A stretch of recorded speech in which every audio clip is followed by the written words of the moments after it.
See, you know, the family was so central to Aboriginal people.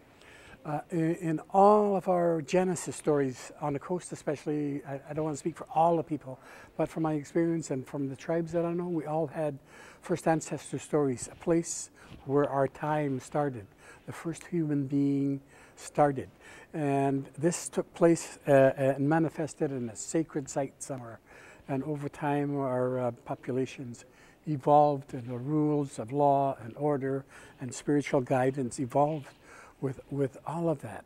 And singular and fundamental to all of that teaching was the importance of the child and the family. So central to it all, the importance of the child and the family. I had a great old chief that raised me up. I was a foster kid.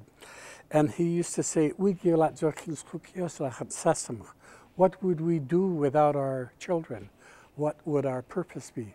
So their entire existence centered on a notion of the child at the center, and therefore always the family. And the notion of that family grew larger and larger by clan, by the number of clans in one tribe, the tribe itself, then the larger nation.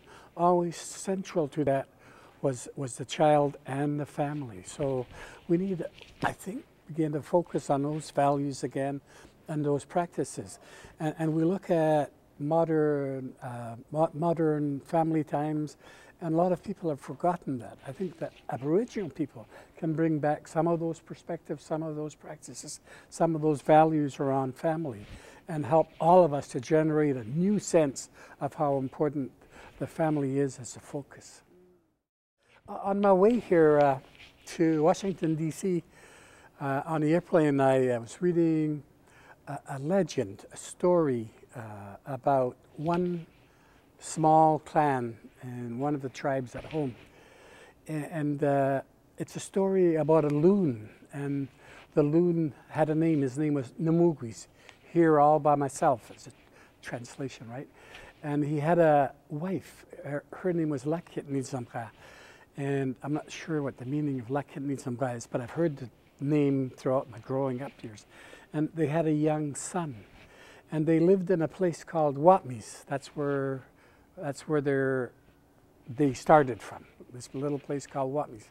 They lived there for a short little while and then moved to another place. And this little boy was still young when they moved to the other place. But in that new place that they had moved to, the young son yearned to go back to the place of his childhood, back to Watmis. So he did. And one time while he was there, he decided to go hunting because he knew there were mountain goats and a lot of food. And he went far, far into the forest. And as he walked into the forest, he saw a mountain goat from a long, long distance, and he hastened. He wanted to go to this place where the mountain goat was. After all, that's what he was hunting. But when he got there, the mountain goat had disappeared. He looked around. There was nothing to be seen about any mountain goats. Instead, he saw this crane flopping around on the ground as if he was injured. So he intended to try to catch him, and every time he got close, the crane would keep moving.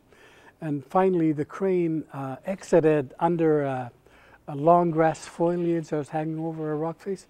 And so he followed the entrance where the crane had gone in. And when he got in, it was really dark. He didn't see the crane or anything, but he kept walking. And it appeared like it was a huge, big cave, but he kept walking. And he'd been walking for several hours when he saw in the distance a little bit of light, and he saw the shape of a house. So he hurried to get there. And when he was looking in there, he saw it was the house of the mountain goats. So he quickly jumped in, and before the mountain goats could do anything, he was already in. And the young man didn't know it, but the mountain goats could read his mind. They could hear what he was thinking.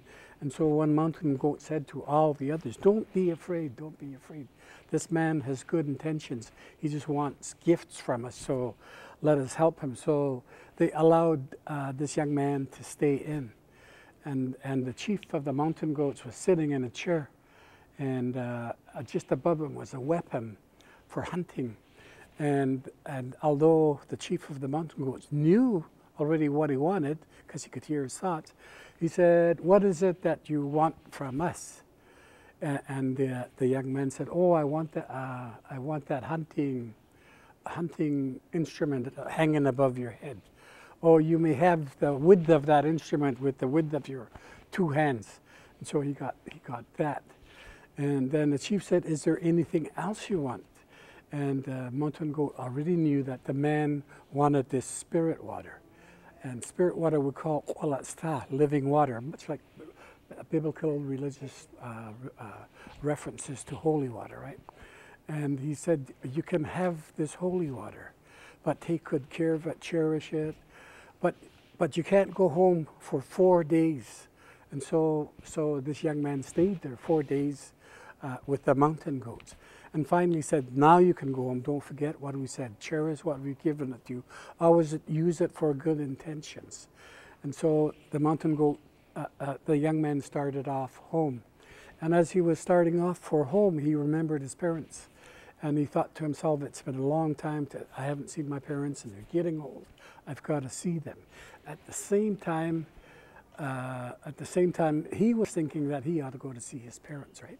And they met up at this place I told you earlier. It's a place called Kama, a place of discovery, a place to find each other, one another, other things, a place of truth, I guess. And eventually they did meet up there. But when they got together with the parents, the young man said, take off your clothes, and he sprinkled them with this water, spirit water. And they turned young, and they stayed young and healthy forever. And because the story started off with them being loons, that became the first ancestor of this clan. That became their crest. You see in some of the coast costumes, you see crests of whales and other manner of creatures and beings. Those come from those encounters, from first ancestor transformations and different things.